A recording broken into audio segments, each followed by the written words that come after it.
thơ mất ao buông bớt nắng lẹ cho keo đi bán cho món ai lùi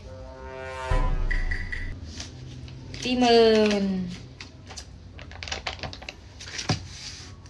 chứ đây pa lẹ mà nhỏ đấy nghi pe cái lên đặt lui là lên nghi chẳng đây pa hay chẳng plum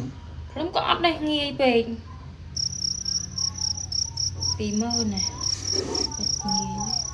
chẳng gì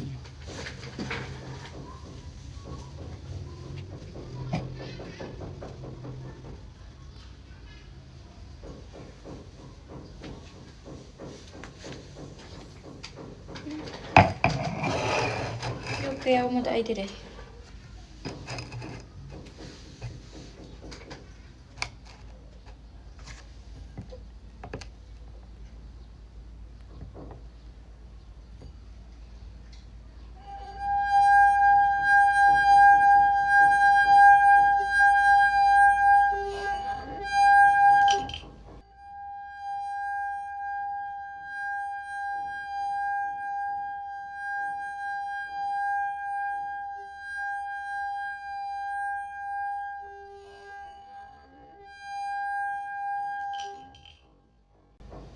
vì mình đa lươn mấy